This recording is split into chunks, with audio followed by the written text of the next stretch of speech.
Bonjour à tous. Avant de commencer la vidéo, je tenais à nouveau à vous remercier pour votre soutien.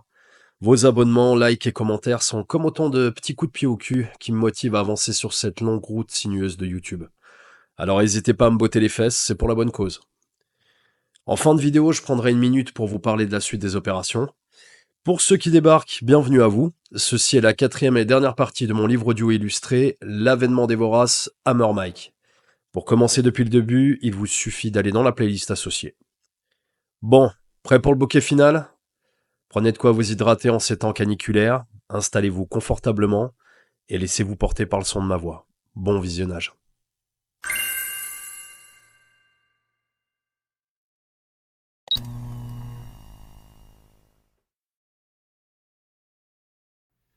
Chapitre 10. Ça devait finir comme ça. Mike resta au sol quelques secondes, encore sonné par la chute et l'image de Marcus sacrifiant sa vie pour lui.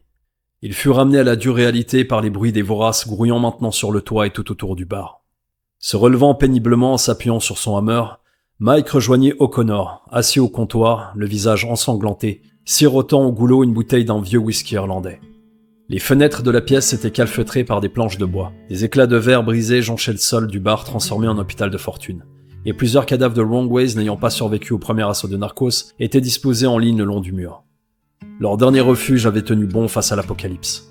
Cachés des voraces, ils pouvaient entendre les créatures errer maintenant sans but dans la cour. « T'es tombé sur la tête ?» chuchota Mike à l'Irlandais au regard absent. « Rien que le whisky ne fasse pas passer, ne t'inquiète pas. » Mike voulut prendre la bouteille de la main de son vieil ami, mais il ne la lâcha pas. « Je préfère que tu en prennes une autre au bar, Mike. » « Et la charité chrétienne dans tout ça ?» lança Mike, tentant vainement de détendre l'atmosphère bien trop pesante. « Je dis ça pour toi, j'ai bu dedans et on connaît pas tous les modes de transmission de cette malédiction. » Mike ne comprit pas où O'Connor voulait en venir. Celui-ci lut le désarroi dans ses yeux. En guise de réponse, l'Irlandais se retourna, dévoilant à son chef 2 morsures sanguillonnantes sur le haut de son dos. « Merde !» hurla Mike, en frappant violemment du poing le comptoir du bar en chêne massif. En réponse, les cris de la horde rôdant dehors s'intensifièrent un bref instant. « Doucement, Mike. Le bruit les attire et j'aimerais bien profiter de cette dernière bouteille en paix. » O'Connor reprit une gorgée et se retourna vers Mike. « Rien n'arrive par hasard, mon vieil ami. Tu n'es pas responsable de la mort de Pete. Tu n'es pas responsable de la mort de Marcus et tu n'es pas responsable de mon sort non plus. » Mike fut surpris par ces paroles, comme si l'Irlandais pouvait lire le profond remords qu'elle dévorait de l'intérieur. O'Connor reprit. « Tout est écrit, Mike. La seule question que tu dois te poser, c'est pourquoi le Seigneur t'a épargné, toi. » « Arrête avec tes bondieuseries. Tu me parles de Dieu, vraiment ? Tu n'as pas vu comme moi comment les nôtres sont morts les uns après les autres ce soir ? Quel père laisserait se faire bouffer vivant ses enfants ? Quel Dieu laisserait les siens crever comme ça ? S'il existe un Dieu, l'Irlandais, alors il est cruel et se fout de nous du berceau à la tombe. » O'Connor sourit, le regard perdu dans de lointains souvenirs. « Laisse-moi te raconter une histoire, vieux frère. Une histoire qui a plus de 20 ans maintenant. » O'Connor prit une grosse rasade de whisky et se retourna vers Mike, l'air grave. « Il y a environ 20 ans, j'étais en Afghanistan, dans les Marines, en tant qu'infirmier dans une escouade de têtes brûlées. À cette époque, j'étais fougueux, pas bien malin et j'en voulais à la terre entière. J'avais vu tellement de saloperies, vu mourir dans les 2 camps tellement de gamins à peine sortis des jupes de leur mère, que le simple fait d'entendre parler de Dieu me mettait dans une rage folle. Je ne comprenais pas tous ces gars qui se raccrochaient à la religion, alors qu'ils étaient témoins comme moi de cette boucherie quotidienne. Mais je faisais mon boulot, je combattais Dieu à ma manière, tentant de sauver un maximum de vies que le grand patron avait décidé d'envoyer de l'autre côté. Mais quoi que je fasse, je me faisais toujours mener au score. Un jour, on a eu pour mission de capturer vivant un chef taliban dans un petit village de fermiers. On avait identifié la maison de la cible, il vivait avec sa femme et ses 3 gosses. On devait opérer de nuit, rentrer, capturer la cible et ressortir. Le village était peu peuplé et d'après les informations satellites, aucun mouvement de troupes ennemies. On avait affaire à des simples fermiers qui disaient. Le soir de l'opération, on est véhiculé au pied d'une montagne qu'on passe une partie de la nuit à gravir pour atteindre le village situé de l'autre côté en contrebas. On était 13 soldats solides, des vétérans qui en avaient chié depuis leur premier jour dans cet enfer perdu au bout du monde. Putain, Mike, je te parle de gamins qui ont grandi trop vite. 3 ans à faire la guerre à des fantômes en sandales dans les montagnes, 3 ans à se faire tirer dessus de jour comme de nuit par des mecs qui chérissent autant la mort que nous la vie. Je te jure que ça change un gamin en homme, s'il perd pas les pédales avant. On finit par arriver au pied du village, pas un mouvement, pas un bruit, à part une chèvre d'eux qui bêle. On repère la maison et on commence à s'infiltrer au centre du village. Seul moyen d'atteindre la cible. Jusqu'à aujourd'hui, je sais pas ce qui a merdé. Est-ce qu'on s'est fait repérer lors de l'ascension par un mec à eux? Est-ce que ces saloperies de chèvres ont donné une opposition? Quoi qu'il en soit, la dernière chose que je me souviens, c'est le silence rompu par des rafales de Kalash et les flashs des tirs illuminaient la nuit. Avant que j'aie le temps de me mettre à couvert, j'ai entendu une explosion et puis rideau. Trou noir. Quand je me suis réveillé, j'étais en train de me faire ligoter par 3 barbus. J'avais du sang dans les yeux et dans la bouche et j'entendais plus rien par ce foutu bourdonnement dans ma tête. Ils m'ont traîné jusqu'à cette maison qu'on avait pour cible. Sur le chemin, je cherchais désespérément un signe de vie de mes frangins.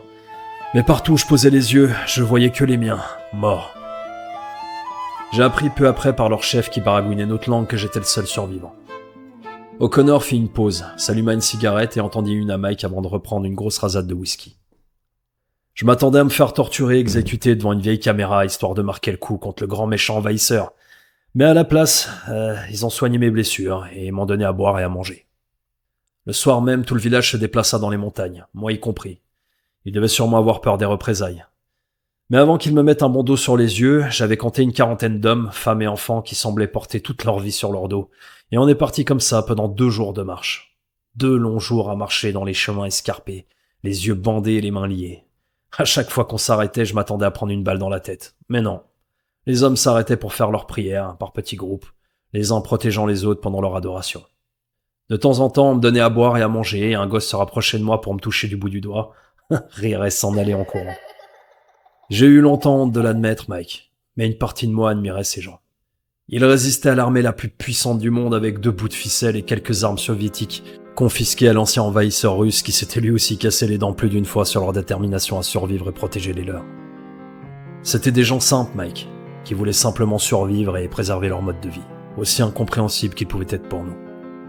Les heures passaient et je pouvais pas m'empêcher de ruminer ma haine, me jurant qu'à la moindre occasion, je prendrais une de leurs armes et je ferais un carton avant qu'ils me revoient auprès de mes frères tombés au combat. La seule chose qui apaisait ma rage était ces moments de pause où on m'enlevait mon bandeau et où je les voyais prier. Je sais pas pourquoi, mais j'admirais leur dévotion à honorer leur créateur, qu'il pleuve ou qu'il vente, sur un chemin escarpé ou une plaine, de jour comme de nuit, alors qu'ils se savaient sûrement pourchassés par les nôtres. Quand venait l'heure de la prière, ils s'alignaient, les hommes devant, les femmes et les enfants derrière, et ils communiaient, agenouillant leur tête sur le sol dans la même direction. Ils oubliaient tout le reste, la peur, la faim, leur mort, seuls comptaient leur Dieu et tous semblaient en paix. Putain, Mike, qu'est-ce que je leur enviais cette paix qui habitait leur visage. Moi qui n'arrivais pas à dormir plus de 3 heures depuis des mois, à cause de tous ces foutus cauchemars. Les gosses devaient porter l'équivalent de leur poids sur leurs épaules, et pourtant, ils souriaient et riaient constamment, comme si tout ça n'était qu'un jeu pour eux. Je me revoyais gamin dans les rues d'Hell's Kitchen, persuadé d'avoir une vie misérable, et je me suis dit que si un seul de ces gamins n'avait eu que la moitié de ce que j'ai eu, il aurait bouffé le monde. Au 3e jour de marche, ils m'enlevèrent mon bandeau pour de bon, et je me retrouvais dans une vallée verdoyante entre 3 massifs montagneux. On marcha encore 1 heure et j'arrivais dans un petit village isolé. Leur chef, accompagné de 2 hommes, me fit entrer dans une petite bicoque en briques à la toiture en tôle ondulée. Et à l'intérieur, j'ai vu une scène d'horreur qui imprègne mes rétines jusqu'à aujourd'hui. Des enfants gisaient agonisant sur des vieux matelas au sol et une odeur de mort régnait dans cette foutue baraque qui ressemblait à un mouroir. Le chef jeta mon sac d'infirmier à mes pieds et il me dit « Sauve-les et tu vivras. Si Allah t'a épargné, c'est que ta mission n'est pas finie. » Je voulais lui répondre que je n'étais pas un foutu médecin mais juste un infirmier, et que si j'étais pas mort, c'était dû au hasard ou à une plaisanterie divine. Mais quand j'observais les gosses qui agonisaient, j'ai tout de suite compris ce qu'ils avaient. Un vorace plaqua sa tête à une des fenêtres calfeutrées, et le son de ses dents qui claquaient comme pour humer l'intérieur du bar stoppa O'Connor dans son récit. La créature finit par s'en aller et retourna errer dans la cour avec les autres voraces. « Alors, ils avaient quoi, ces gosses ?» chuchota Mike, embarqué dans le récit de son vieil ami. « La rougeole !» répondit O'Connor amer. « Ces pauvres gosses crevaient à petit feu d'une maladie qu'on sait guérir et même prévenir par vaccin dans notre beau pays. Mais là-bas, cette saloperie pouvait emporter un enfant en 1 à 2 semaines. »« Comment t'as identifié que c'était la rougeole ?» interrogea Mike. « Les plaques sur le visage et sur le corps, les yeux rouges, la toux, et en commençant à les ausculter, j'ai tout de suite remarqué qu'ils étaient tous brûlants de fièvre. Le chef du village me dit que c'était les 12 derniers enfants qui ont survécu à cette maladie. Plusieurs dizaines étaient déjà morts à cause de la guerre. Aucun médecin et aucun médicament n'avaient pu atteindre ce bled paumé au milieu de nulle part. J'oublierai jamais la haine dans ses yeux, Mike. Une haine qui cachait une profonde tristesse. J'ai appris plus tard que l'un de ses fils, qui vivait ici pour aider son oncle au champ, était mort il y a quelques jours de cette saloperie. Tout d'un coup, Mike, tout prit sens dans ma tête. Toutes les pièces du puzzle s'emboîtèrent et pour la première fois de ma vie, j'ai eu le sentiment de savoir pourquoi j'étais là. 12 gosses, Mike. Pas 9, pas 15, 12. Comme le nombre de mes frères tombés au combat. Et s'ils étaient morts pour que je puisse sauver la vie de ces enfants? Et si tout ça était arrivé pour que j'arrive ici, à ce moment précis? Quoi? Il fallait que tes frères d'armes meurent pour que tu sauves ces pauvres gosses? Dieu n'aurait pas pu épargner la vie de tes frères et celle de ses enfants? Il n'est pas tout-puissant, comme vous aimez tant le rappeler à tout bout de champ? O'Connor se retourna subitement vers Mike, le transperçant du regard, comme s'il s'apprêtait à dévoiler une vérité incontestable.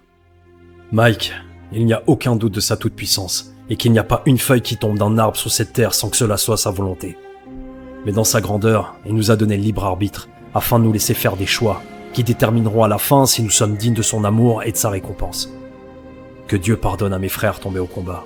Mais Mike, personne ne nous a forcés à prendre des armes contre un peuple à l'autre bout du monde. Personne ne nous a forcés à tuer et massacrer par milliers des innocents coincés au milieu d'une guerre qu'ils n'ont jamais demandé. Personne ne nous a forcés à accepter l'endoctrinement militaire derrière lequel il est si facile de se cacher quand les remords vous hantent le soir. Que tous ces crimes qu'on a commis au soi-disant nom du bien remontent à la surface et vous empêchent de trouver le sommeil, même sous cacheton arrosé de whisky.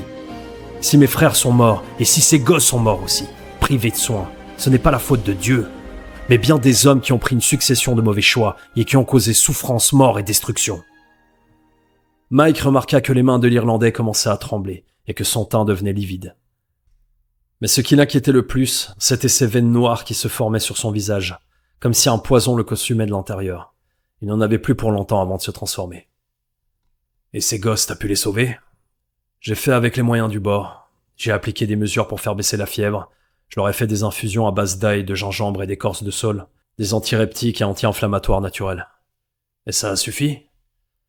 Les gosses avaient besoin d'un boost en vitamine A, alors je leur ai préparé un régime spécial avec ce qu'on avait sous la main. Choux, carottes, épinards, foie de poulet, lait et fromage. Je suis resté à leur côté durant 2 semaines, leur procurant des soins du matin au soir, et pour la première fois de ma vie, j'ai commencé à prier. J'ai prié à ma manière, de toutes mes forces, de toute mon âme, Mike. Et j'ai juré au Seigneur que s'il épargnait ses gosses, je rejoindrais ses rangs. Et alors, il t'a écouté? O'Connor sourit, des larmes silencieuses coulèrent le long de ses joues creusées par le temps. Les 12 gamins se sont tous remis sur pied les uns après les autres. J'ai été libéré par l'ennemi, j'ai déserté l'armée, et je t'ai rejoint dans ta folie avec l'espoir de sauver des âmes perdues. Mais oui, mes prières ont été exaucées, et ils ont été sauvés, grâce à Dieu. Grâce à toi. Non, Mike, je n'étais que son instrument. Un instrument façonné au fil de mes choix et expériences, qui m'avait amené à ce moment précis, à cet endroit précis, avec les connaissances nécessaires pour sauver ses enfants. Il est mathématiquement impossible que le hasard soit responsable d'un enchaînement aussi parfait de casualité. Le hasard, Mike, c'est la forme que prend Dieu quand il veut passer incognito. Mike resta silencieux. Les mots du biker aux plusieurs vies résonnaient en lui malgré tous ses efforts pour les étouffer de sa haine viscérale du divin. Une haine qui prit racine dès sa plus tendre enfance, quand son chrétien de père, qui passait plus de temps au bar qu'à l'église, passait ses nerfs à coups de ceinturon sur sa mère, et plus tard sur lui. Il en voulut longtemps à la première femme de sa vie de ne pas s'être échappée avec lui loin de ce père tyrannique. Et pourtant, dès qu'il le pouvait, il canalisait toute la haine de son paternel pour éviter à sa tendre maman de prendre des coups. Elle qui le rassurait que Dieu veillait sur eux et que bientôt tout serait fini. Elle n'eut pas tort. Pour elle, tout s'arrêta un jour où le petit Mike était encore à l'école et ne put la protéger de l'excès de violence de trop qui lui coûta la vie. Si tout est écrit comme tu le dis, si tout ce merdier a un sens, alors pourquoi c'est moi qui suis encore là? Qu'est-ce que le Seigneur peut attendre d'un gars comme moi, qui a passé sa vie à le mépriser et à aller à l'encontre de ses commandements? L'ironie dans la voix de Mike dissimulait une question sincère, comme si à travers O'Connor, il s'adressait directement à Dieu. Parce que tu es fort, Mike. Parce que tu es un leader. Tu as cette capacité à inspirer les autres, à les guider même dans les pires moments. Dieu ne t'a pas épargné pour te punir, mais pour te donner une chance de te racheter, de montrer que même les plus grands pécheurs peuvent trouver la rédemption. Mais ça, ce n'est que mon interprétation, vieux frère. Le délire d'un vieil Irlandais éméché sur le point d'embarquer pour son dernier voyage. À toi de le découvrir. Mais ce que je sais, c'est que le foutu ciel est rouge, qu'il a plu du sang, et que maintenant les morts se réveillent pour dévorer les vivants. Le monde a sûrement plus besoin que jamais d'hommes comme toi. Survis et fais le bien. Achète ta place au paradis avant de quitter cet enfer. O'Connor lâcha sa bouteille, pris d'un spasme, et commença à tousser violemment, crachant du sang. D'un geste qui lui coûta beaucoup d'énergie, il sortit de sa ceinture un revolver qu'il fit glisser sur le comptoir en direction de Mike. J'en ai plus pour longtemps, et il est hors de question que mon âme se retrouve coincée dans l'une de ces choses. Je l'ai trouvé derrière le comptoir. Sûrement encore un coup du hasard. Il reste qu'une balle. C'est ma dernière volonté, Mike. Mike, encore sous le choc des dernières paroles de l'Irlandais, savait pourtant qu'il n'avait pas d'autre option. Pourtant, il hésita. Une partie de lui était incapable de s'imaginer terminer la vie de ce vieil ami qu'il avait tantôt admiré, tantôt détesté. Plus dur encore maintenant qu'il l'avait découvert une facette cachée de lui qui donnait presque sens à ce cyclone de folie. Mike fut incapable de prendre le revolver. « Mike, n'oblige pas un Irlandais à supplier. Je peux pas le faire moi-même, sinon je te l'aurais pas demandé. Dis-toi que c'est le plus grand service que tu pourras me rendre et que c'est une épreuve sur le chemin de la rédemption. Tu repars de zéro et il n'y a plus de place pour le passé sur ce nouveau chemin. Alors bon Dieu, efface le passé d'une bonne bastos dans mon crâne. » O'Connor prit le revolver de ses mains tremblantes, mit l'arme dans les mains de Mike et se retourna, appuyant l'arrière de son crâne contre le canon de l'arme. « Je t'aime, vieux frère, » chuchota Mike, une larme coulant de l'œil droit du chef des Wrongways qui tenait l'arme d'une main tremblante. « Je t'aime aussi, mon frère. On se retrouve de l'autre côté. » Une détonation résonna dans le bar, et dehors les voraces s'animèrent, s'agglutinant tout autour de la source du son, conscients qu'une âme avait encore échappé à leur châtiment. Chapitre 11 et fin. 2 heures après le début de la fin. Hammer Mike, assis au comptoir, sirotait ce qu'il s'imaginait être sa dernière bière. Entre l'effroi et la rage, il balaya du regard la pièce jonchée de cadavres. Dehors, la lune sadique semblait sourire de lui, jouant avec les ombres des choses qui rôdaient dehors, cherchant frénétiquement à pénétrer par tous les moyens pour arracher la vie insolente du dernier survivant de cette nuit d'horreur. La peur en Mike s'était tue, comme rassuré par le rugissement primaire de son instinct de survie. Ce même instinct qui avait fait de lui un prédateur redoutable tout au long de sa vie. Là où d'autres seraient déjà morts ou auraient sombré dans la folie face à ce cauchemar éveillé, Mike avait su instinctivement quoi faire à chaque instant pour survivre, et son esprit avait déjà accepté l'absurdité de la situation. « J'ai survécu à un paternel alcoolo qui avait le ceinturon facile. J'ai survécu à une vie de biker faite de violence et de sang. J'ai survécu à 7 ans de placard dans une tôle pourrie, entouré des pires raclures qu'a vu naître cet état. Alors croyez-moi, bande de saloperies, votre fin du monde, c'est juste un vendredi de merde pour moi. Vous entendez? Je vous crèverai tous jusqu'au dernier. » Les voraces, à présent conscients de la présence de Mike dans le bar, hurlaient en s'écrasant contre la façade, grattant frénétiquement les murs comme obsédés par l'idée d'entrer et d'en finir avec lui. Les vitres encore intactes se brisèrent, et seules les épaisses planches de bois solidement fixées aux cadres des fenêtres le séparaient d'un funeste destin. Mais Mike comprit que ce n'était qu'une question de temps avant qu'elle ne cède. Le biker fatigué chercha désespérément une arme oubliée dans le QG, mais toute leur puissance de feu avait été sollicitée à l'extérieur, et Mike se retourna vers son hammer, un sourire ironique au coin des lèvres. « Il reste que nous deux, ma belle, comme au bon vieux temps », lança Mike à la masse accolée au comptoir. Le chef du gang décimé vint rapidement à la conclusion que son seul échappatoire se situait sur le toit. De là, il devait trouver un moyen de détourner l'attention du reste de la horde de voraces afin d'accéder à son chopper qu'il espérait encore intact. Mike grimpa à l'échelle aussi discrètement que possible, et du bout de sa masse souleva lentement la trappe et attendit quelques secondes une éventuelle réaction. Rien. Mike grimpa un peu plus, lui permettant ainsi de voir une partie du toit. Il compta 2 voraces le dos tourné au bord de l'édifice. Il se hissa précautionneusement et se retourna pour voir de l'autre côté du toit 2 autres voraces statiques, le dos tourné eux aussi. Ces choses semblaient comme en sommeil, en l'absence de stimulus visuel ou sonore. Il savait que le moindre bruit les sortirait de leur léthargie. Un seul faux pas et tout s'arrêterait. Il ne pouvait pas gérer 4 de ces choses à la fois, mais 2 peut-être. Couvert par le son de la horde encore agitée en contrebas, il se rapprocha discrètement des 2 voraces au bord du vide. Il fit basculer le premier d'un habile coup de pied dans le dos, et le deuxième se retourna juste à temps pour voir arriver un puissant coup d'estoc du hammer en pleine face qui le fit tomber à son tour dans le vide. Comme il le craignait, le bruit attira l'attention des 2 autres voraces à l'autre extrémité du toit, qui fonçaient déjà sur lui. Mike resta volontairement au bord du vide. Il ne pouvait vaincre ces 2 voraces simultanément avec son hammer sans risquer de se faire mordre. Mais il avait un plan, et il savait qu'il n'aurait pas de deuxième chance. Il attendit l'instant précis où le premier vorace se jeta sur lui, Il fit un pas chassé sur la droite, tout en armant un puissant coup horizontal de sa masse, esquivant ainsi le premier vorace qui, entraîné par son élan, se jeta 5 mètres plus bas, et frappa violemment à la tête le deuxième vorace dans sa course qui mourut sur le coup, projeté en contrebas à son tour. Submergé par l'adrénaline et encore surpris d'être en vie, Mike regarda tout autour de lui et se rassura d'être enfin seul sur ce toit. Seul restait le cadavre des voraces vaincus plus tôt et le corps méconnaissable de Marcus, aux 3/4 dévoré. Au moins il ne finira pas comme eux, pensa Mike, l'âme dévastée à la vue des restes sanglants de son meilleur ami.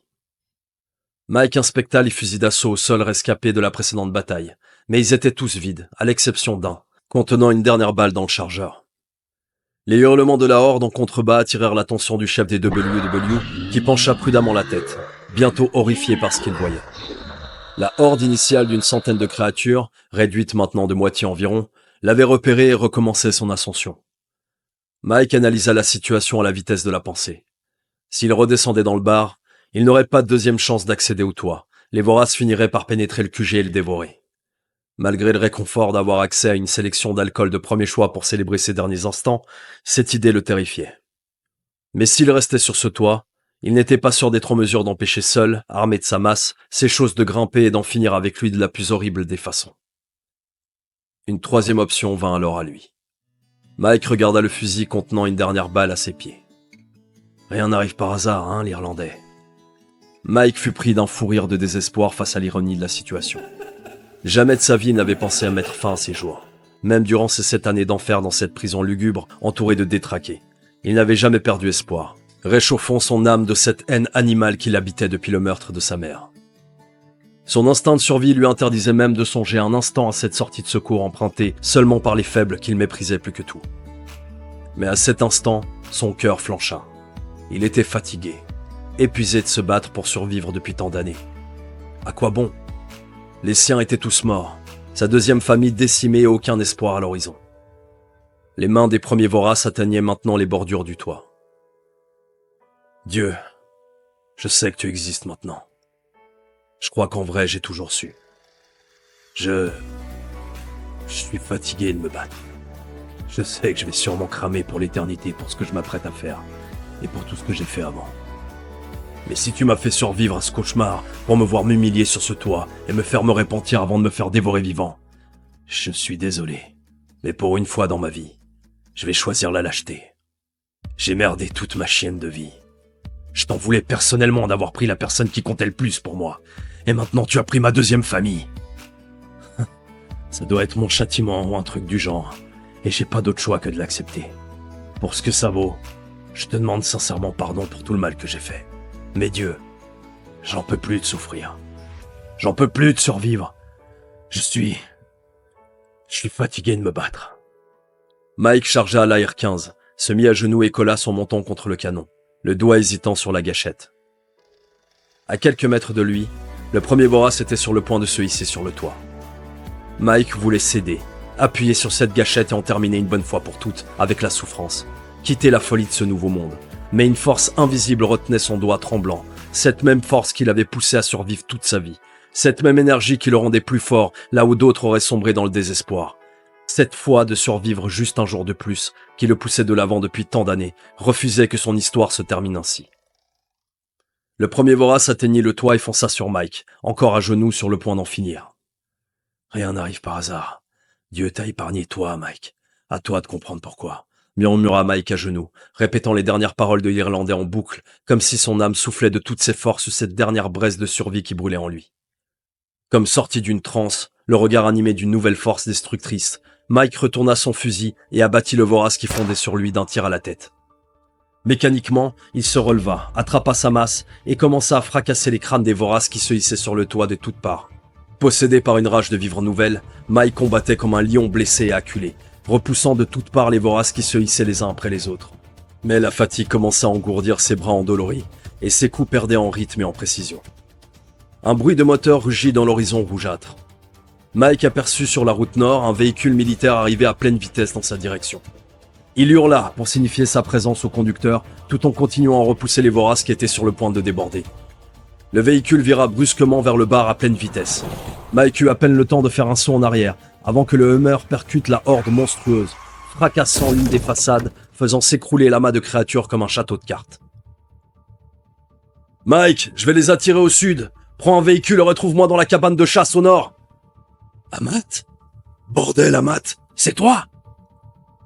Mike se pencha pour voir son vieil ami au volant d'un véhicule blindé, qui faisait déjà demi-tour en klaxonnant pour attirer la meute de voraces dans sa direction.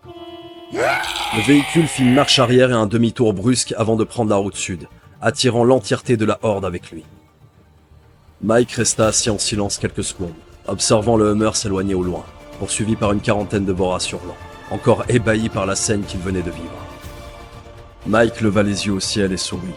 « Merci. » Il récupéra son Hummer et son AR et descendit par l'échelle externe, récupéra des chargeurs sur les cadavres de ses anciens frères, releva son custom renversé par la meute, l'enfourcha et pria pour qu'il redémarre. Il remercia le ciel au son de la douce mélodie de sa moto ronronnant comme au premier jour. Mike prit la route nord, roula sur une vingtaine de kilomètres et sortit de la route principale pour emprunter un petit chemin sauvage au milieu du désert qui menait à une cabane en bois isolée, fabriquée par le gang de bikers pour préparer leur partie de chasse. Un peu plus tard, Amat le rejoignit au volant d'un Hummer militaire ensanglanté de toutes parts, témoin de la partie de bowling motorisée improvisée par le biker natif américain. Les deux frères se prirent dans les bras chaleureusement et s'installèrent au coin d'un feu à la lueur du ciel encore rougeâtre et se restaurèrent de viande séchée, produit de leur dernière partie de chasse avec le gang. Les autres, questionna Amat, connaissant au fond de lui déjà la triste réponse. Il ne reste que moi, vieux frère. Que nous, chef. Mike sourit amèrement, heureux de retrouver un visage connu, heureux d'avoir survécu à cette folie, heureux de ne pas être seul pour commencer cette nouvelle vie dans ce nouveau monde. Mais comment tu t'en es tiré de ton côté ? Questionna Mike, se rappelant soudain d'avoir laissé son ami en haut d'un plateau avant que tout commence. J'étais perché sur le plateau quand le ciel s'est déchaîné. J'ai observé l'horreur en contrebas dans la lunette de mon sniper. Je pourrais pas te dire avec certitude ce que j'ai vu, mon vieil ami. J'ai vu des morts se lever et s'attaquer aux vivants. Partout où je regardais, je voyais des choses contre nature. Et puis j'ai repris mes esprits et je me suis focalisé sur toi. Je t'ai observé rejoindre le QG. Et tu m'as sauvé la vie. Pas du tout, c'est toi que je visais. Les deux hommes rirent de bon cœur et trinquèrent avec 2 bières tièdes trouvées dans la cabane. Quand je t'ai vu arriver au bar, j'ai voulu te rejoindre, mais impossible avec tous ces monstres dans le désert. Puis il y a eu cette saloperie qui m'a attaqué par surprise. Le sniper que j'avais tué sur le plateau, lui aussi il était revenu à la vie. Je l'ai terminé à coup de crosse, mais j'ai pété la lunette du fusil lors de la bagarre. Et puis j'ai entendu le coup de feu en provenance du QG. J'ai vu tous les monstres se regrouper et foncer vers le bar. J'en ai profité pour descendre et j'ai dû jouer à cache-cache avec 3 de ces saloperies qui traînaient en bas de ma position et qui n'avaient pas rejoint leur petit groupe. Comment tu t'en es tiré à 3 contre 1 ? J'ai rusé comme le coyote, vieux frère, et je les ai attirés un par un pour les finir au couteau, et j'ai bien failli rejoindre mes ancêtres. J'ai entendu de loin votre bataille et puis plus rien, plus un coup de feu. J'en ai déduit que vous étiez tous morts. Après, je suis tombé sur les véhicules des narcos qu'ils avaient garés au nord dans le désert, à 1 kilomètre de notre QG environ. J'ai pris un de leurs Hummers et je m'apprêtais à rejoindre notre spot de chasse, dans l'espoir de trouver des survivants, quand j'ai entendu un coup de feu provenant du bar. Alors j'ai foncé, et j'ai vu au loin un fou furieux sur le toit qui distribuait des coups de masse comme à la fête foraine. Et la suite, tu la connais, chef. Oui, tu m'as encore sauvé la vie. Mike trinqua une seconde fois avec Amat avant de reprendre la discussion. Bon, maintenant faut qu'on réfléchisse à ce qu'on va faire à l'Indien. Y a plus que nous deux et on sait pas comment est le reste du monde. Tu crois que c'est pareil à San Diego ? Mike observa le ciel rougeoyant. J'ai peur que ce soit comme ça partout. Je sais pas ce qui se passe, mais aussi loin que je regarde, le ciel est rouge sang. Et si c'est comme ça partout, alors San Diego c'est bien le dernier endroit au monde où j'ai envie de mettre les pieds. Alors qu'est-ce qu'on fait, chef ? Attends, on réfléchira mieux avec de la bière tiède. Amat se releva et rentra dans la cabane à la recherche de plus de bière et de viande. Mike resta assis au coin du feu, le regard plongé dans les flammes, conscient qu'il était passé à une pression de doigts d'impossible enfer, si les livres saints disaient vrai à ce sujet. Que faire maintenant ? Cette question le hantait. Dieu l'avait encore épargné, mais dans quel but ? Amat sortit de la cabane triomphant, levant au ciel 2 bières d'une main et un saucisson de cerf de l'autre. « Les 2 dernières, chef. Qu'on ne vienne pas me dire après qu'on n'est pas des sacrés vénards. Bon, maintenant c'est à toi de me raconter ce qui s'est passé dans ce bar. Est-ce que t'as compris de tout ce bordel ? Parce que moi j'ai encore l'espoir de me réveiller dans un bon lit d'hôpital, avec une infirmière sexy et de me rendre compte que tout ça c'était juste un foutu cauchemar. » Mike remarqua qu'Amat boitait légèrement du pied gauche. « Tu t'es fait quoi au pied ? Ah, rien de méchant, c'est le sniper. Quand il est revenu à la vie, il m'a pris par surprise et a essayé de me bouffer le pied. Cet enfoiré m'a mordu jusqu'au sang. Le cœur de Mike se serra dans sa poitrine, conscient que son ami n'avait pas encore compris qu'il était condamné. Il remarqua maintenant son teint blafard. Mike en déduit qu'une morsure au pied devait mettre plus de temps à infecter le cerveau, qui semblait être, selon lui, le problème et la solution de cette malédiction. « Ça va pas, vieux frère? T'es tout pâle. »« Non, mon ami, tout va bien. C'est juste que les voies du Seigneur sont parfois impénétrables. »« Arrête, tu me fais flipper. On dirait ce vieux O'Connor qui parle. Comment il a fini d'ailleurs, notre frère irlandais? Buvons cette dernière bière, mon ami, et je vais tout te raconter. » Fin.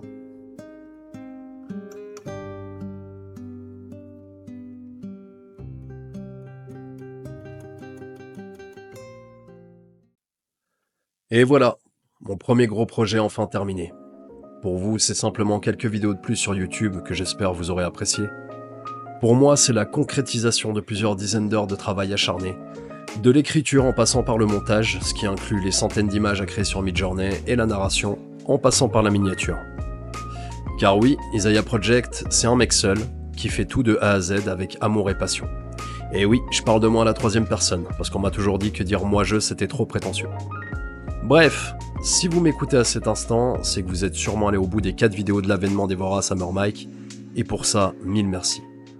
Je tenais à vous faire part de ma vision concernant l'avenir de la chaîne, et vous planter brièvement le contexte. Pour ceux qui ont aimé l'univers de l'avènement des Voraces, sachez que je prévois d'autres nouvelles avec d'autres personnages, l'idée étant de vous narrer la vie d'autres survivants à différentes étapes de ce nouveau monde. Mais ça, ce sera pas pour tout de suite. D'abord, j'aimerais m'essayer à d'autres types d'histoires, des one-shots, une vidéo, une histoire avec un début et une fin.